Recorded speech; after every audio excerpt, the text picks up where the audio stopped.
Frontline with Courtney Kenny, and I'm Tom Parisi, and today we got a great set of guests. It's the Frontline podcast, and it's the second time we've had this guy on. Only this is the first time we've had him on by himself, so it might be a little bit more tame than the last time when we had Matt Struthers and Brad Shenny on. But he's, I think I can speak for everyone. He's a fan favorite when I say that. Courtney Kenny, pleased to be joined by the most recent captain of the North Bay Battalion. I can't say the current captain anymore, and that kills me inside. But it's Luke Moncada. Luke, how are things going? I'm not too bad, Courtney. How you doing? You know what? Doing pretty good. Things are starting to open up. Well, they've been open for a little while now, so it's looking like we're finally going to get hockey in the fall here, hopefully. So, can't complain. Yeah, the last couple of weeks, I think it was July 16th we opened up, so that's been a little bit refreshing. I know for you guys in Ontario, it was a long spring there. Fortunately, I was in the States, so yeah, I was able to have a little bit of fun and do some stuff throughout the spring there. Yeah, like what was that kind of like? Because I from the outside looking in, it looked like the States were just kind of like, yeah, things are cool now and everything. So what was that like, living in Cleveland and stuff? That was pretty much it. I would say in March, like it just kind of became something that no one talked about. We didn't really worry about, it was just things kind of went back to normal.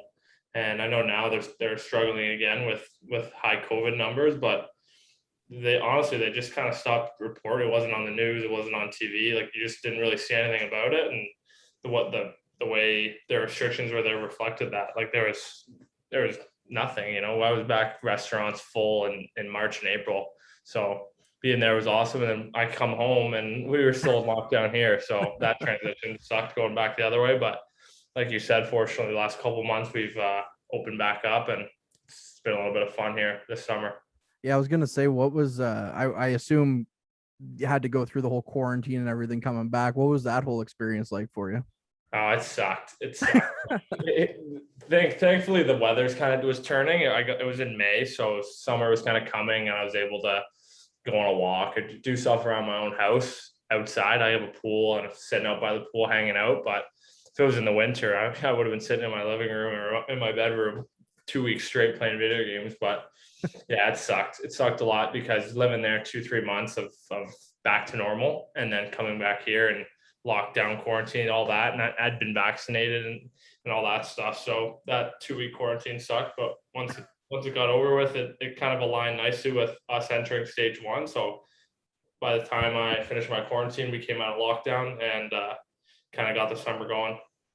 Yeah, my mom's friend, she's a Canadian citizen, but she works for IKEA in Sweden. So she wanted to come home, visit family and stuff. But she was going to come like July 4th or something. They were going to make her do the 2-week thing. But then if she came 2 days later, yeah. So that's what she did. So no quarantine for her. But yeah, I've talked to a couple of guys that have had to do the quarantine and they said it wasn't very fun. And no. I know when we talked last time, you were spending a lot of time playing Madden with, Matt and everything. So it would have been okay, I guess, if it was winter in that sense. But so take us through that. Yeah. Cause the last time we talked to you, you were getting prepped for your final OHL season. Of course, that didn't really go the way anybody planned, but you signed an AHL deal with Cleveland. Take us through that whole experience. Well, honestly, it was just a lot of things kind of happening so quickly. So I think camp started on January 20th or 21st. And I got a call from my agent on the 15th or 16th. So like 4 or 5 days before camp saying, hey, like, Cleveland, they're interested. Yeah, they need forwards. They need a guy, younger guy like you. And I was like, all right, like, let's do it. I was a little bit nervous, obviously, taking that step. And unfortunately, I didn't have, because of the lockdown, the restrictions in Ontario, I wasn't as prepared as I would have liked to have been. I wasn't able to skate starting December 26th. I remember we went into lockdown, so I wasn't able to skate for that month. My gym was closed. So it was a little bit nerve-wracking because I was like, I'm taking a huge step in my hockey career and my life, and I'm not as prepared as you want to be. The old saying about how you fall back on your preparation, and that's something that for the past few years especially I've really taken to heart. And I come home every summer from the OHL season and just 3.5 months of hard work, and you get your body ready and your mind, and you work on your game, and you're ready to go in September for the next season. But last season was just such a different scenario where I really wasn't where I wanted to be at all physically heading into it. But at the end of the day, you don't have a choice, right? You get that opportunity to go play in the American League like that, and that's what I went and did. Going down there though with Matt, what was that like? You know, kind of having somebody that you knew on the team like that. Yeah, that was good. It was good to have him there because, like I said earlier, I was a little bit nervous and I've never lived on my own before, so we were kind of in the same boat. And having a friend there to kind of lean on, and you know, when you got some problems, to do things with him, or just, you know, you get a day off and you're in a new city, you want to do a little bit of exploring, you got a buddy that you can kind of go out and do stuff with. And so I was fortunate to have him there with me. And then obviously once you get down there, you meet some of the guys on the team. I knew a couple guys in passing who had played in the OHL, and I just, you know, kind of acquaintances with. And then when I got down there, we became friends. So after the first couple of weeks, I was all settled in, but he definitely helped out those first 2 weeks down there. That's good to hear. And then you get your first ever professional hockey goal. Can you take us through the play, how'd that all kind of happen, and what that was like? Well, I feel like I blacked out a little bit, honestly, but I think like it was just a little play in the corner, like a low to high. And then I think my D kind of got lost a bit. I got underneath and went to the net, and puck comes from the point. I saw it coming in, but he reached around me, tied my stick up, so I didn't really have anything. So I just went hard to the net. It like banked off my stomach, and I kind of bullied the goalie, rolled over him, and got like a nice greasy goal. Like no complaints there for my first. So I think that's really fitting with my play style. Not a lot of finesse, like just a hard nosed goal. So I was happy with that, and obviously it was really exciting to be able to score a goal at that level and play at that level. I was gonna say that seems like a very classic Luke Moncada type goal there, right there. So well, Cleveland's been in the news lately, of course, because of the changing of their baseball team name, and people are kind of all over it and stuff. But living in Cleveland, I've only been through passing to go to Columbus or something. But what was it actually like to live for a few months in the city? Well, I feel like in the media and in as a reputation, the city of Cleveland gets a bad rap. Going there, you know, all you hear about Cleveland is bad things. It's a bad city. Like no one ever says anything nice about Cleveland. Yeah. So I didn't have high expectations going there. And when I went down the first month, like 6 weeks, it was still like winter. It was January, February. So I didn't really see much. You know, I was just felt like wintertime anywhere else. And then once the spring came, it was a beautiful, beautiful city. I had an amazing time. That great like waterfront areas. Their downtown area was nice restaurants. There's a couple spots there. There's a river there. There's a couple spots along the river that you can go to. A couple beautiful like waterfront parks and beaches. Like I couldn't believe it. My expectations were so low, and the time I had there from, you know, March, April, May, those last 3 months we were there were fantastic. I had a great time, and I love living in Cleveland. Coming from Toronto, where you can get traffic just about any time of the day on the 401 and all that. Yeah. I'm down there, like we'd practice at like 9 a.m. or 10 a.m, and I'd be on the highway there heading straight downtown at like 8:30.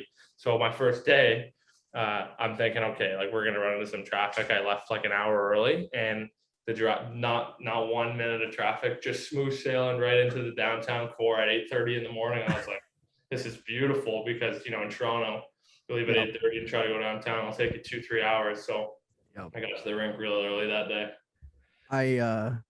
So I have family down in Columbus, so I've been to Columbus a few times and whatnot, and they have this big freeway that circles around it, kind of like there's the main city, and then it has like, I can't remember the life of me what it is, but it's about 6 lanes wide. Yeah. And I remember and so that kind of helps with the congestion and everything too, right? Like they have it figured out, and then Toronto's just kind of like whatever, cars go everywhere. Yeah. But I remember we were about to hit the highway back north heading home towards Cleveland, and I look out the side of the car that I'm in the back seat, and I look out, and there's this guy just reading the newspaper, like right as he's just driving along on these 6 lanes of traffic. Yeah, I was like, all right. Like, yeah. Well, being in the States, I feel like you see a lot of stuff that, you know, you don't see in Canada, like downtown, and just some of the people you'd see, just kind of a different kind of, I guess, different culture, different country, right? And so I saw some, you know, interesting people, some stuff I'd never seen before. And you know, like I said, Cleveland was not what I expected, and definitely exceeded its expectations. Well, that's how I feel. Like Ohio itself doesn't really seem to get much love, type of thing. In Cincinnati, Columbus, Cleveland, the three of them, they always seem to get a bad rap. But I've never been to Cincinnati, just through Cleveland, but Columbus is gorgeous too. So I mean, Especially if you're down there on a day that the Buckeyes are playing football, the Oh whole yeah. city just stops. Like Oh there's yeah. nobody outside. It's crazy. Well, even in Um, you feel that too. The Buckeyes, like Ohio State, people worship them like it's their oh yeah, religion in Ohio. So it's absolutely insane. Like I couldn't believe it. Like they're bigger than the NFL. Like they're bigger than any oh team in the yeah, NFL and everything. it's crazy. Um, so in your time in Cleveland playing for the Monsters and stuff, were you did you guys end up getting to have fans in attendance? I assume you did. Well, we were lucky enough that we started the year with 20% capacity, which was 4,500 fans. So we were in the old Quicken Loans Arena. It's now called Rocket Mortgage. So it's where the Cavs played. So Okay. we had like our stadium sat 22,000 or something. So 20% for us was 4,500, which was awesome. Other teams 45 or 20% was like 1,000. Yeah. Some other away rinks we'd played in. So we had fans, and then towards the end of the year, we got bumped up to I think 50%. So towards the end, we were getting close to 8,000-9,000 fans a game, which Wow. was really exciting. So what like I know they won the Calder trophy a few years ago, and all that stuff. What is the hockey vibe around the Monsters and in the city?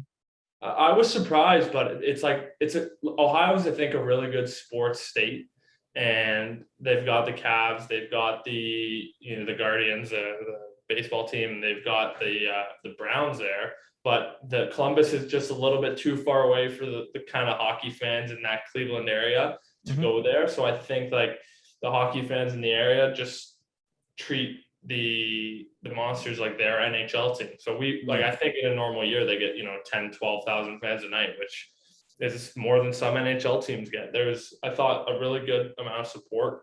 At times you feel like you're out and you're wearing team gear and stuff, and people are talking to you and recognize you just like any of the other pro sports in the area. So I think the city's like it was a great hockey city. And in the COVID year, we're maxing out our seats like every game, and a lot of like community involvement events that a lot of people showed up to, especially in such a weird year. So I think Cleveland is a good hockey town, and it was just a blast to be there with fans in the building and do play in that capacity when a lot of hockey, a lot of other sports were playing empty stadiums.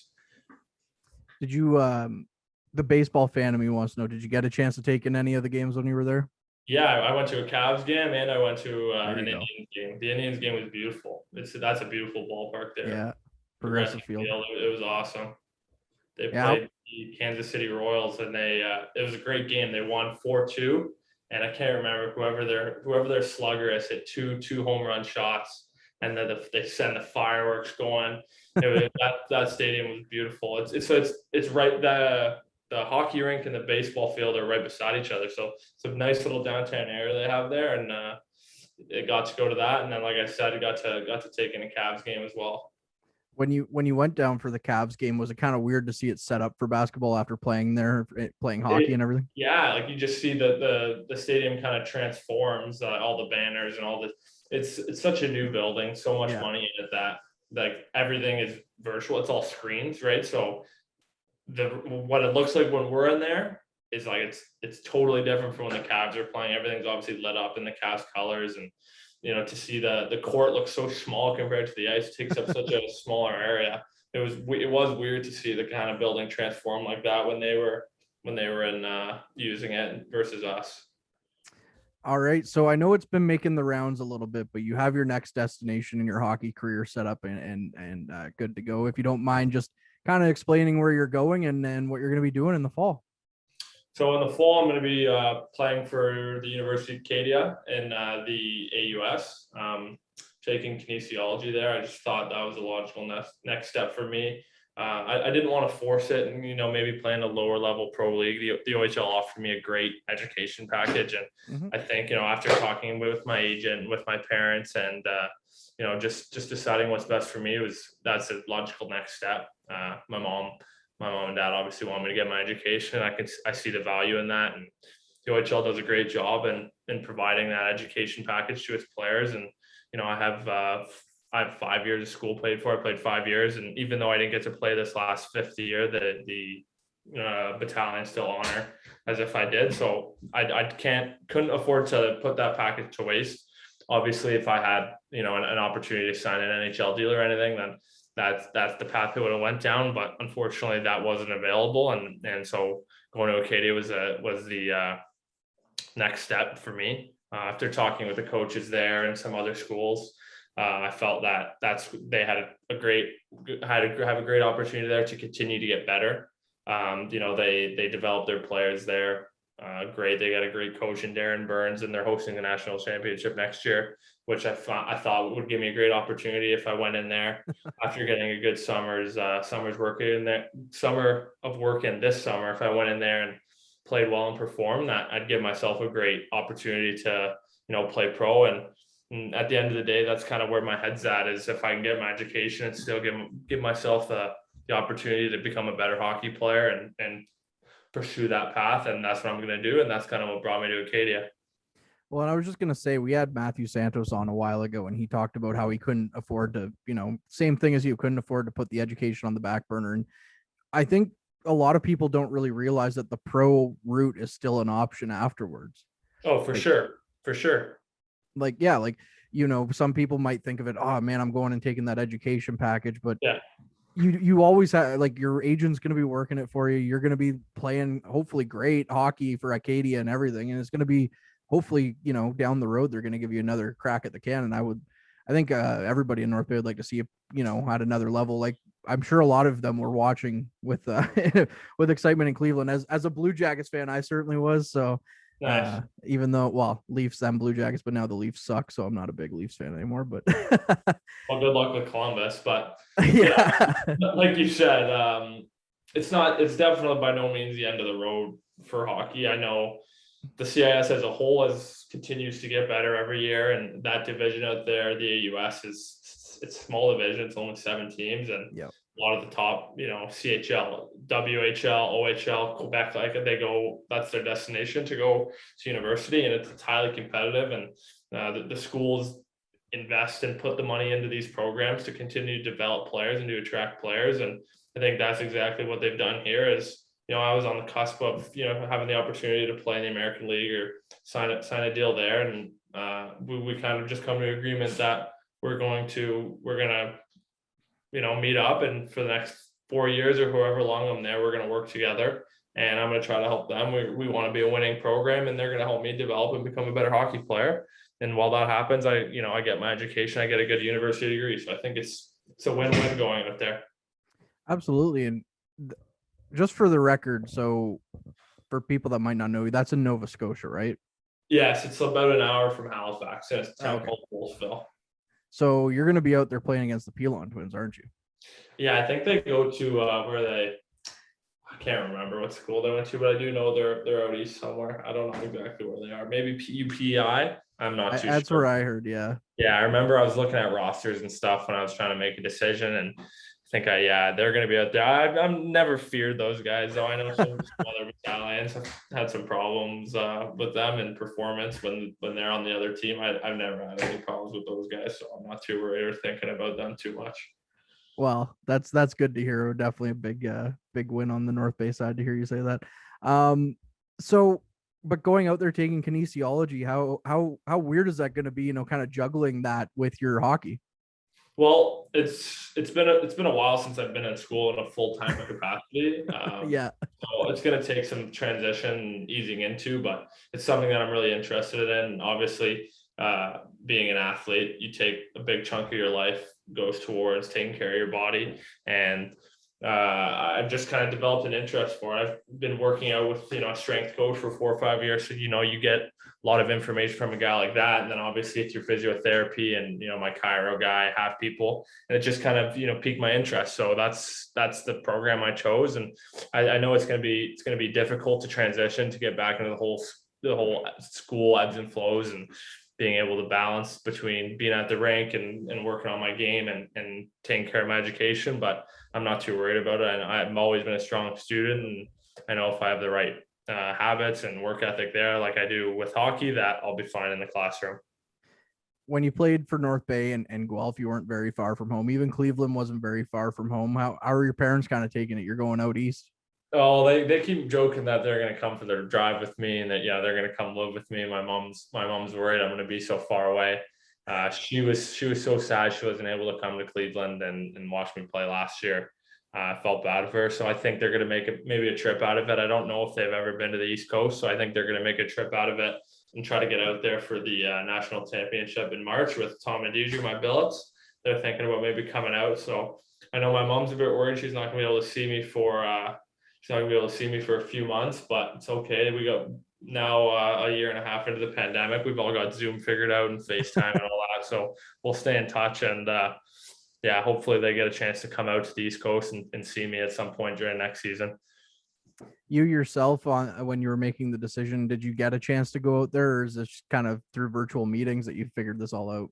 Yeah, unfortunately, I didn't get a chance to try. I would have loved to go check it out. So honestly, it's a bit of a not a prayer, but it's a bit of a shot in the dark. I had spoken with the coach for hours and hours on end to make sure it was the right fit for me. It just the timing didn't work out. It was back in the beginning of July, and the COVID restrictions there and here just didn't agree with me being able to get out there. So unfortunately, my first time seeing the place is going to be when I'm moving into my apartment to get started in September, which I'm a little bit nervous about. But like I said, I'd spoken with the head coach there, Darren Burns, for hours and hours, and I was comfortable enough to make the choice and decide to head out there for the next few years. Well, September, I mean, as scary as it is to think about, September's not terribly far away, so that move's coming pretty quick.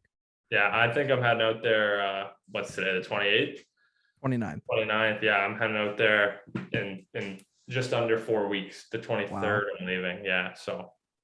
Well, I've never been. I've heard Nova Scotia is gorgeous, so I'm kind of a little bit jealous in that sense. Nice. Yeah, I've only heard good things about it too, so that's why, like I said, without going out there, I was comfortable enough to kind of make a choice and decide to go there.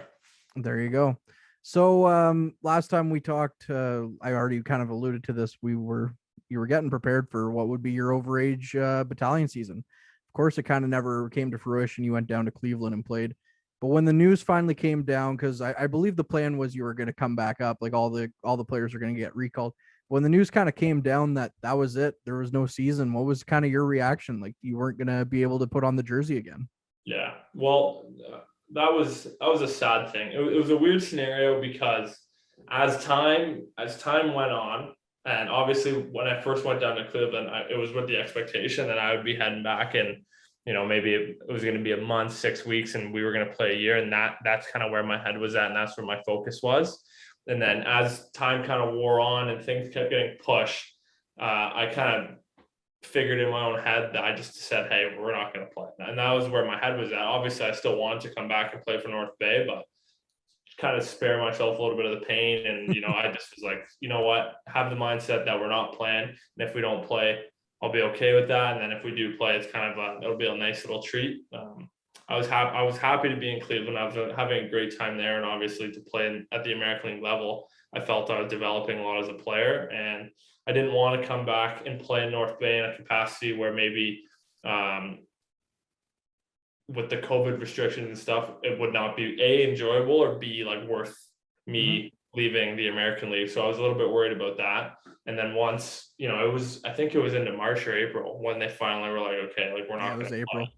Yeah. So at that point, I was like, I'd already kind of expected that news. But in your mind, like in my mind, I felt like I was busy playing in Cleveland, so it took my mind off things. But once I got home, and I was just kind of like, holy crap, like you just like I'm just done. Like I played my last game for the battalion in March of 2019 or 2020. Yeah, March of 2020, right? And I had no idea, right? At that, I always think about it and talk about it with some of my former teammates, my billets. I remember standing in the kitchen of my billet house and saying, I'm going home. I'll see you in a week, or see you in 2 weeks. Like we're going to be back. And then, I didn't even really get to realize that I played my last game in the OHL and played my last game for North Bay. So that part of it sucks. And try to keep the right mindset. I know people have suffered a lot worse than missing out on the last year of their OHL career throughout this pandemic, but it does suck not being able to get the closure that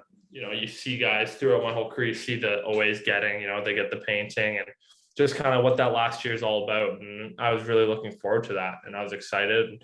And I know we were going to have a great team, and Coach Houlihan, like, it was just a lot of excitement and a lot of buzz. I felt was like around North Bay, and to not get the opportunity to kind of play my last year and play there, it sucked. But like I said earlier, try to keep my head in a positive space, and it is what it is, out of my control. Yeah, I remember when everything kind of first shut down. It felt like, okay, maybe, especially with where you guys were in the standings, it kind of felt like, okay, maybe we've seen the last of Shane Bullock or the last of Nick Green. I don't think anyone thought that we'd see the last of Luke Moncada in the battalion green. So me added to that list. I mean, I did not expect this at all. Yeah, no. So it's a little sad, but I did see that you got back up here though a week or two ago, hung out with your billets, and Adam and all them. What was it like getting back in the city? That was awesome. So I had been in North Bay in over a year, and my billets had been wanting me to come up, and my room, like my things, when I left, I thought I was only leaving for a week or two. So most of my things were still at my billet house in my bedroom.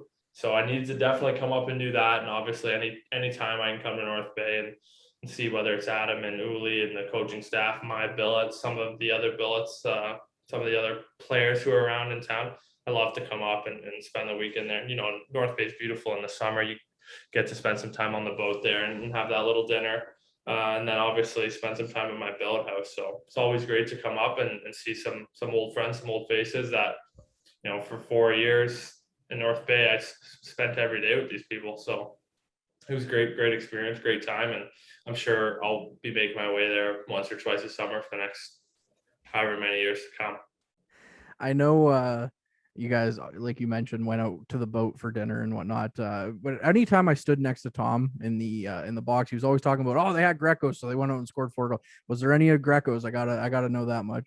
Well, Tom, I think, I can't remember what it was for, but Tom got a pizza oven in the backyard. Oh no! And I'm gonna give Tom a little recognition here. I had a pizza at his house on Friday evening, and I think it's the best pizza I had ever had in my whole life. Really? Absolute magician with that thing.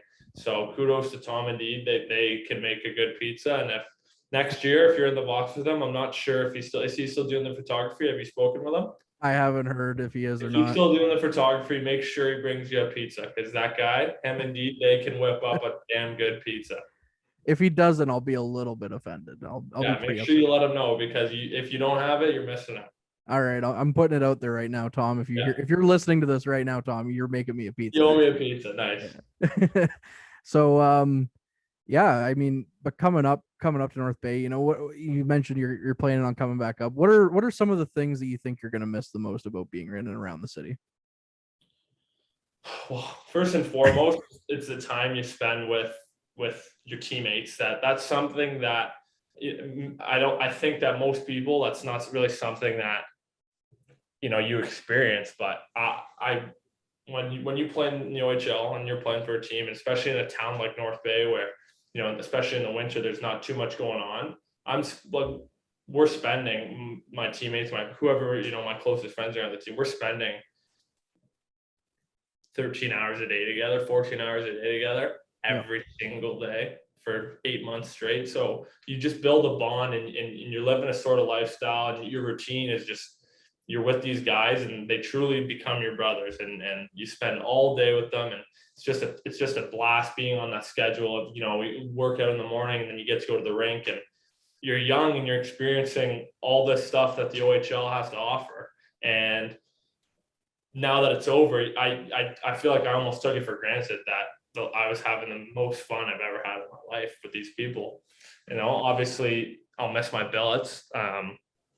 They're literally like a second set of parents to me. Obviously I love being here with my parents, but I feel the same way about Tom and Deidre. They took such great care of me for 4 years, and any chance that I get that I'm able to see them and spend some time with them and catch up, I'll definitely be doing that, because I feel like I was as much of a part of their family as I am my own family. And we spend so much time together there, and that's something I'll miss. And then I feel like it's just kind of the little stuff, like Terry's place, like that, the breakfast restaurant there. I'm there. I would be there 4 or 5 days a week for, like I said, 4 years straight. I'm there every single day, going to that Cineplex on a Tuesday, the whole team. Like, it's all that little stuff that when it's happening, you're just going through the motions, experiencing it. but you don't realize that, you know, I probably have some of the most fun I'll ever have in my whole life in the city of North Bay.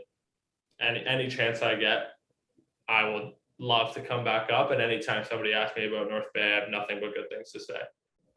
I have to say, you mentioned you felt that maybe you took it for granted. I think, to be fair, you didn't think you were going to get as little time as you ended up getting. To be fair, you had a whole year that you could have soaked it in one last time, but it was taken away. So now that it is all said and done, and you're looking forward to the future and playing in for Acadia and everything, and you're looking back on your OHL career from being drafted to Guelph to the trade to North Bay to the pandemic stopping things, what would you say? How would you wrap it all up? Wow, that's a good question. Just like a synopsis of my whole OHL experience. I think a big part of it is the bond I just spoke about with your teammates, and that's something that when you play minor, anything you do in your life, you will not have a bond like that with your peers and the people around you, just because even at, like, I'm 21, my last year would have been the last year. I'm more busy now. I can't spend 12, 13 hours a day just hanging out with my buddies, right? Like, I got to work out, I got to do things. Yeah. And when you're playing in the OHL, you go to the rink, you're 2-3 hours a day and you're with those guys. And then you leave the rink and you're with those guys. And just that bond and that, you know, relationship you build with your teammates for those few years is something that I think is unmatched. And I think that really sums up what my experience was like.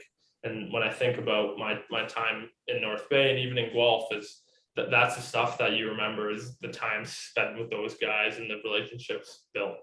So I think that kind of is the thing that jumps out at me when I think about my 4 and COVID year in the OHL. Well, and one last question I have for you. You mentioned one of the last couple of times I was talking to you that you'd picked up some hobbies on the side. You picked up some woodworking and stuff. How has the woodworking improved since January? I think it's gone a little bit better. A friend of mine and me, we've done some kind of landscaping. You know, built a couple fences, a deck, and stuff like that. That's kind of what I was doing this summer to keep busy. So it's gone a little bit better. I don't know if I started reading. I've been read a lot throughout the pandemic, throughout the last year when I was in Cleveland, just kill some downtime. I'd read a lot. So I did a lot of that. No more Madden, no more video games. I don't really play in the summer too much. So I put the video games down for the last few months. And then, like I said, just kind of been working out. And now the last couple of weeks been getting back to skating and then working. And that's pretty much how I spend my days. And then every once in a while on a rain day like it was today, I'll sneak in some Netflix, maybe Game of Thrones or a series like that, just to kill some time. Have you is this your first time watching Game of Thrones? No, that's my second time through, and I first watched it the year that season 8 came out. So that season. So I watched it then, and then that was 2 years ago, and I'm rewatching it, and the insight you have from like knowing, like you watch it, and you're like, oh, that's what that, like, you know, and you just see things and you truly understand what's going on. It's been a blast to rewatch it, and it's an awesome show. I'm not gonna say anything in case somebody who's listening to this wants to watch it and hasn't seen it. I can't get into it now that I know how it ends. Yeah, I can't get back into it. I was kind of worried about, but I'm not gonna lie to you. I watched the first 5 seasons in like the last week and a half. Like, you know, I my day ends like at 7:30, 8 o'clock, and then it's like a part of my schedule. I got to get in 2 or 3 episodes before I go to bed. So yeah, I've been loving it. I've been loving it second time around. There you go. I've watched the first like 6 seasons like a million times, and then I love it. I love the show and I love it. But then season 8 came out and they had me, because I remember when it was coming out, everyone was like, "Oh, this is awful. This is awful." And I was like, "No, this is great. I'm enjoying it." And then the last episode happened. I was like, "No, I'm done." Yeah. So I think I'm gonna try to read the books. I know I'm in between books right now. I just finished one like about a week ago, and I know like they're nice thick books. So I think I'm gonna get into those in the next couple of weeks here before I get swamped with the schoolwork in September. there you go. I've only read the first book, but it was basically a play-by-play of that first season, so that's all I remember. But the whole first book is the first season? Yeah, pretty much. Yeah. Okay, cool. And it's like, and then you read it and you know how, like, I remember reading growing up Harry Potter and stuff, and then I'd go and watch the movie and be like, oh, they cut this out and they cut that out. It's almost like everything that's in the book is in the show pretty much. It's perfect. Wow, that's good to hear, because I wanted to read the book because I love the show, and my thought process is the book is always better than the show. So I'm thinking this is going to be the greatest book ever. But if they did a great job recreating what was in the book, then maybe I won't read them, and I'll just rewatch the show maybe a third time or something. Well, I've heard that there's a lot of things later on that get different, but the first season's pretty much the first book. So Nice. maybe give the second one a shot or something. I don't know.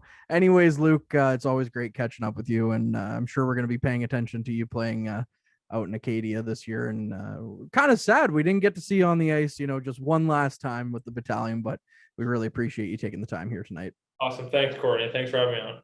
Anytime. Take care. Again, a huge thank you to Luke Moncada, the most recent captain of the North Bay Battalion, for sitting down and talking to me in the middle of, we're towards the end of July now. And like we said in the podcast, not very far away from September. Of course, big date to remember, September 4th, the battalion open up training camp. And like I said to Luke, a little sad that we didn't get to see him finish out his tenure the right way, the way that every overager kind of gets. And I know I'm preaching to the converted right now when I say this, but it's definitely going to be a fan favorite here for a long, long time, probably going down in the annals of the battalion team, just like, Justin Brazo and the Barclay Goodrows that came before him, the Mike Amadios, who just signed a deal with my on again, off again favorite team, Toronto Maple Leafs. So good for Mike Amadio. And of course, we mentioned last episode, Barclay Goodrow signing that deal with the New York Rangers. I'm Courtney Kenny again on the Frontline podcast. Tom Parisi is away for this one, of course. So with that said, let's start to wrap this thing up. A huge thank you to the battalion for everything that they do when it comes to these episodes. Again, a huge thank you to Luke Moncada, and we look forward to seeing him with Acadia next year, playing university sports and all he can do in Nova Scotia. Big thanks to Ben Sargent, our wonderful producer, who always seems to make us sound better than what we actually do sound like. So kudos to you, Ben. We really do appreciate it. You can catch this episode on Spotify, Apple Podcasts, Google Podcasts, and Your TV, and of course YouTube on the Battalion YouTube channel, and of course social media. If you see the Battalion, you can find us with them if you just seem to look a little bit, or if you go on their website, they have a nice little sidebar as well, where you can find every episode of the Frontline podcast there. We talked to Luke's billets, like I said before on the last episode. We've talked to Luke's billets, Tom and Deidre, and that's the other point that I wanted to make before we go is, if you're interested in being a billet, the battalion are looking for some billets. That's a good reference point right there, because they tell you anything and everything you need to know if you're kind of hesitant about welcoming these guys into your home. So that'll do it for this one. As Tom always says, it's been fun. Let's do it again sometime.